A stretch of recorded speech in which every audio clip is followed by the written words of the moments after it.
Praise the Lord. और मैं बहुत ही खुश हूँ कि परमेश्वर ने फिर एक बार आपके बीच में मुझे लाया है और एक परिवार होने के नाते आपके बीच में फिर से खड़ा किया, उसके लिए मैं परमेश्वर को धन्यवाद कहना चाहता हूँ। और मैं वचन में जाने से पहले छोटी सी प्रार्थना करना चाहता हूँ कि परमेश्वर ने फिर से हमें आपके बीच में लाया एक नई खुशी के साथ, एक नए आनंद के साथ। आज हम आपके बीच में हैं। पिता परमेश्वर, मैं आपको धन्यवाद कहना चाहता हूँ आज के सुंदर समय के लिए जो आपने हमें दिया है, आपकी स्तुति करने के लिए, आपकी आराधना करने के लिए, आपके नाम को ऊंचा उठाने के लिए परमेश्वर। वचन को भी मैं आपके हाथ में सौंपता हूं और ये प्रार्थना मैं यीशु मसीह के नाम से मांगता हूँ, आमीन। मैं आशा रखता हूँ कि आप सब अच्छे हो, क्योंकि हम 6 महीने के बाद शायद मिल रहे हैं, तो मैं आशा रखता हूँ कि आप सब अच्छे हो। परमेश्वर आपके साथ विश्वास योग्य है और आप परमेश्वर के साथ विश्वास योग्य हो, क्योंकि परमेश्वर कभी बदलने वाला नहीं है। लेकिन कई बार हम अपने परिस्थितियों के अनुसार हम बदल जाते हैं। अगर मुश्किलें आ जाते हैं तो हम परमेश्वर को दोष देने लगते हैं कि परमेश्वर मेरे साथ ऐसा क्यों हुआ। लेकिन परमेश्वर कभी बदलने वाला नहीं, कल आज और हमेशा के लिए परमेश्वर एक जैसा रहने वाला है। वो आपके परिस्थितियों को देख के, आपके हालातों को देख के, आपके पैसों को देख के, आपके तबीयत को देख के बदलने वाला, उसका प्यार जो आपके लिए हमेशा के लिए एक जैसा रहने वाला है। तो आज जैसे कि आखिरी संडे है, मैं जानता हूँ कि आप सब लोग उपवास कर प्रार्थना करके आए हो। उपवास प्रार्थना का आज दिन है, तो मैं आज उपवास के ही बारे में थोड़ा कुछ आपको बताना चाहता हूँ। हम उपवास क्यों करते हैं, या आप आज उपवास क्यों करके आए हैं? कोई बता सकता है? आप बोलोगे जब भी आते कुछ ना कुछ सवाल करता है। आप क्यों उपवास करके आए हो, या आप उपवास प्रार्थना क्यों करते हो? कुछ परमेश्वर से पाने के लिए? हाँ या ना? परमेश्वर से पाने के लिए आपको उपवास करने पड़ते हैं?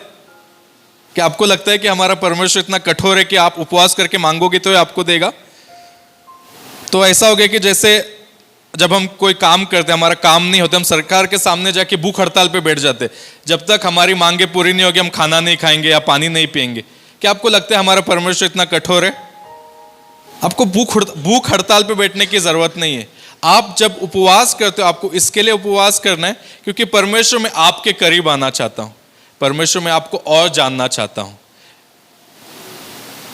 हम उपवास करके परमेश्वर को इंप्रेस करने का जरूरत नहीं है।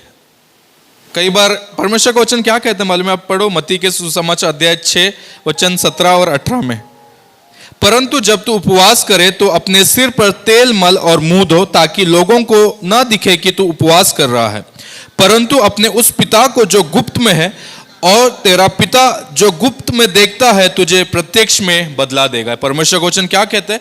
जब तुम उपवास करते हो, किसी को मालूम नहीं पड़ने चाहिए कि तुम उपवास करो। कई बार क्या होता है, जब उपवास करते हो तो पूरे गांव को पता होता है कि हम उपवास कर रहे हैं, लेकिन परमेश्वर का वचन कहता है कि किसी को मालूम नहीं। वो बोलते हैं तुम अपने सर पे तेल, जैसे कि तुम खुश हो उस तरीके से परमेश्वर के सामने आप उपवास करके, रोते हुए नहीं।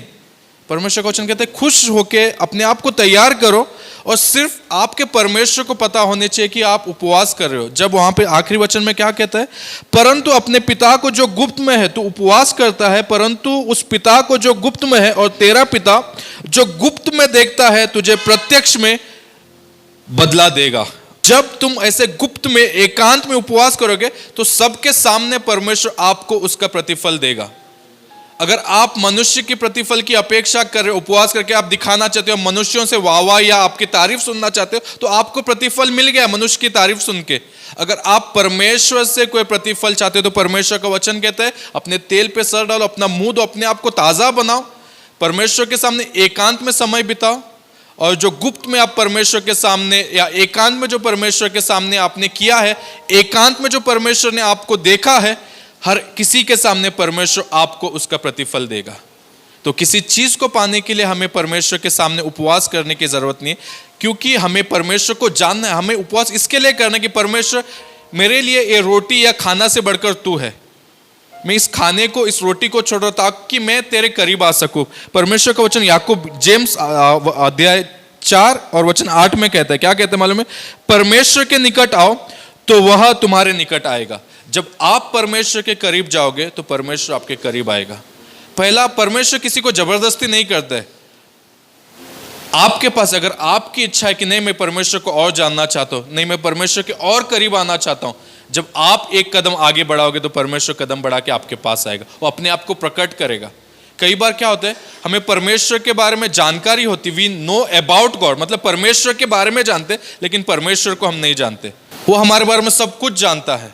परमेश्वर कहता है कि मैं एक सच्ची क्या है, I am a good shepherd, मैं एक अच्छा चरवाहा हूं करके कहता है। चरवाहा का क्या काम क्या है मालूम है? वो सिर्फ चरवाहा को गिनती नहीं करता है, लेकिन उसे हर एक बकरी के बारे में पता होता है कि ये क्या, इसमें क्या कमी है, या इसको कौन सी बीमारी है, या इसके शरीर में कहाँ पे घाव है।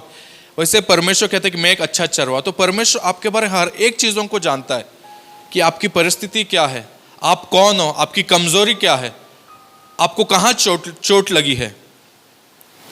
तो परमेश्वर आपके बारे में सब जानता है। हमारी जिम्मेदारी है कि हम परमेश्वर के बारे में जानें। परमेश्वर को वचन व्यवस्था ड्यूट्रोनोमी वचन 8 और 3 में लिखता है, मनुष्य केवल रोटी से नहीं परंतु उस प्रत्येक वचन से जीवित रहेगा जो यहोवा के मुंह से निकलता है। ये हमारे लिए एक ताकत, उपवास के समय में हमारे लिए एक ताकत होनी चाहिए। वचन हर एक चीज़ों का जवाब, हर एक चीज़ों का हल हमें बाइबल में मिलता है। बाइबल सिर्फ हमें एक किताब के जैसे नहीं लिखा दिया गया है, वो हर एक चीज़ों का जवाब बाइबल में हमें दिया गया है। जब मूसा को 10 कमांडमेंट मिलने वाला था तो उसने उपवास किया। जब दानियल ने उपवास किया तो उसको दर्शन मिला और उसने ज्ञान को पाया। जब यीशु ने अपने सेवकाई करने से पहले, यीशु ने भी उपवास करके अपनी सेवकाई का उसने शुरुआत की। जब आप उपवास करते तो आप निर्बल नहीं होते, लेकिन आपको आत्मिक बल प्राप्त होता है। आप आत्मिक तरीके से और मजबूत होते हो। और आज जैसे आप उपवास करके आए हो, आज उपवास में आप परमेश्वर को खोज रहे हो, तो मैं विश्वास करता हूँ कि परमेश्वर खुद अपने आप को आपके सामने प्रकट करेगा।